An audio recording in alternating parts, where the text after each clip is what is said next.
Hi, I'm Shahriar Nourizizadeh from CMU, and I will be presenting our work for temporal supervised contrastive learning with applications to tabular time series data. This is a joint work with my advisors, Professor Jeremy Weiss and George Chen. In recent years, many advances in representation learning have been in the paradigm of contrastive learning. In contrastive learning, the aim is to get similar data points have embeddings close to each other, and dissimilar data points have embeddings far apart. Supervised contrastive learning, or SCL, extends contrastive learning to classification setting, where similar data points would be the ones that share the same label. SCL has shown some promising performance, and similar to other recent contrastive learning approaches, it is heavily reliant on data augmentation. In this paper, we extend SCL to incorporate temporal dynamics, yielding a framework we call Temporal SCL. Our framework learns an embedding representation of time series at the individual time step level. To give a motivating example for what our temporal SEO framework aims to achieve, consider this clinical application. Here, we have 3 different time series for each of the 3 different patients, and each time series consists of clinical features recorded over time. For instance, blood pressure and temperature is shown here. Different time series could vary in length, and the time steps where features are collected could be sampled irregularly. For the ease of exposition, we only focus on static outcome case, where we have a single label for the entire time series. For instance, in this case, this would be the outcome of the patient, which is mortality. A purely supervised method optimizes for classification accuracy and will learn embeddings of patient A and B to be close since both have the same outcome. However, in practice, we care more than just good classification performance, and we want our embeddings to provide more insight to the clinicians.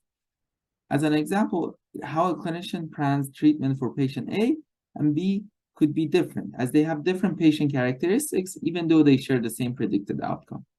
Lastly, in this work, we focus on tabular time series data, for which, to the best of our knowledge, there's no agreed upon procedures of data augmentation that is sufficiently realistic. Our main contribution in this work is introducing temporal SEO framework that learns the embedding space to have the following properties. Firstly, the learn time-dependent embeddings are helpful in predicting a classification outcome. Secondly, the learned embeddings are temporally smooth, meaning the embeddings of 2 adjacent time steps from the same time series are close. While these 2 properties are standard, our embedding space is also diverse in capturing raw feature heterogeneity going beyond prediction as motivated in our example. Although learned embedding space with these 2 properties could be very helpful for classification, it is not designed to distinguish between different patterns of raw inputs that lead to the same predicted class. Therefore, in our framework, embeddings that correspond to very different raw inputs tend to be mapped to different parts of the embedding space, even if these inputs have the same classification label. To the best of our knowledge, no existing contrastive learning approach yields time-dependent embeddings that have all 3 of these properties together. This proves to be more nuanced in many real-world applications. Additionally, in this work, we present a clustering-based heat map visualization of temporal SCL embeddings that relates the embedding space to both raw features and the predicted outcome. Lastly, our experimental findings show that in the synthetic dataset with known ground truth embedding structure, temporal SCL correctly recovers the underlying structure while all baselines fails. And in 2 real-world clinical datasets, temporal SCL achieves competitive accuracy compared to various baselines. Now let's look at our framework how it's built. Temporal SCL consists of 3 networks: an encoder network that maps a specific time step feature vector to an embedding, a predictor network that maps an embedding to the predicted class probability, and the temporal network for encouraging temporal smoothness.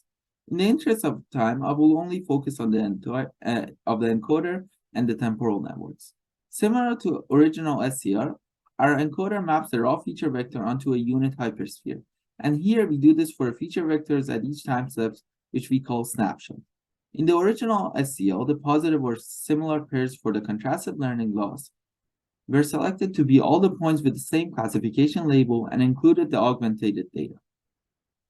In our framework, however, we devised a sampling method to form positive pairs, which considers feature vectors to be similar if they simultaneously have similar outcomes or labels and similar input feature vectors.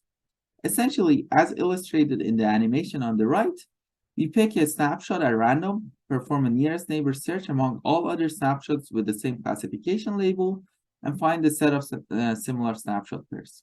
This nearest neighbor matching alleviates the need for data augmentation in our contrastive learning framework. Next, for our temporal network, we learn to predict how embeddings change over time by making the next time step embedding being predictable based on a history of embeddings from all the previous time steps. To train our network, we jointly optimize the encoder and temporal network by minimizing the overall loss to learn the embedding space. The first loss term is a contrastive loss similar to the loss used for the original STL, where similar snapshot pairs are selected as previously described. The second loss term is for temporal smoothness and is used as a regularization term. Now let us show how temporal STL performs in our experiments. First, we start with a synthetic data set where we aim to examine if our model and our competitive baselines can recover a known ground truth embedding structure. For this experiment, we generate a 2D data set where every time series have exactly 3 time steps, and we have a static outcome case so that each time series has a single label, being one of the 2 classes, red or blue. The points are all on a 2D circle where there are only 4 possible time series in the embedding space as shown here. When we generate synthetic time series, each point is based on one of the 10 ground truth embedding locations shown on the right with Gaussian noise added. Our results for this experiment is shown in the table on the left that reports the test accuracy scores and how often each method recovers all the 10 clusters. The figure on the right shows the test data projected onto the 3D embedding space learned by a few of our experimented methods. The main finding here is that while nearly all methods achieve the same best accuracy score, temporal STL is the only method that recovers all the 10 embedding space clusters with the known structure being intact as shown in panel D of the figure on the right.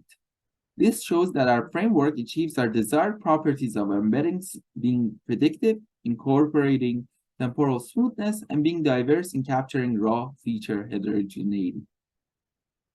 We also evaluate our method on 2 real-world clinical datasets, one being a cohort of septic patients in MIMIC with a static outcome of each time series having a single label, and the other being the longitudinal data of tracking Alzheimer's disease from ADNI with a dynamic outcome where each time step has its own label. Here we have the results for the prediction accuracy of different methods evaluated. For the MIMIC dataset, temporal STL's prediction accuracy on par with the best performing baselines. And for the ADNI dataset, our method shows competitive results among the top performing experimented baselines. Lastly, to find common patterns in the learn embedding space, we cluster on different snapshot embeddings. To visualize the clustering assignment of the snapshot embeddings, we make a heat map where columns correspond to different clusters and rows correspond to different features. Here we are showing this heat map for learned embeddings of temporal STL in our MIMIC dataset experiment. The columns or clusters are ordered based on the percentage of mortality. The intensity value at a specific row and a specific column is a measure of conditional probability estimate of seeing a feature value given as being in the corresponding cluster.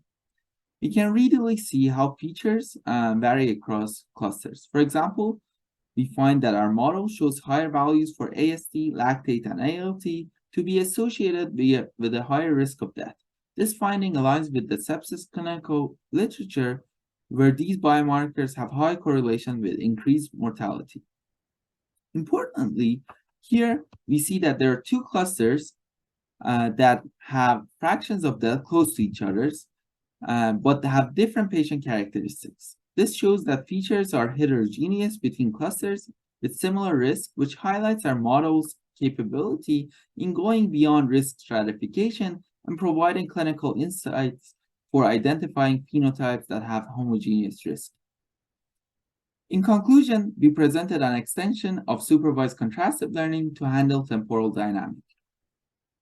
Our framework uses nearest neighbor pairing to encourage embeddings to be far apart when the raw inputs are far, even if these raw inputs have the same classification label. This pairing also alleviates the need for data augmentation in applications with tabular time series data, where there is no standard data augmentation technique. Nevertheless, for applications in which data augmentation makes sense, adding it to our framework is straightforward. Additionally, better understanding of when and why nearest neighbor pairing works in different applications would be an interesting direction for future research. Thank you very much for listening to our presentation.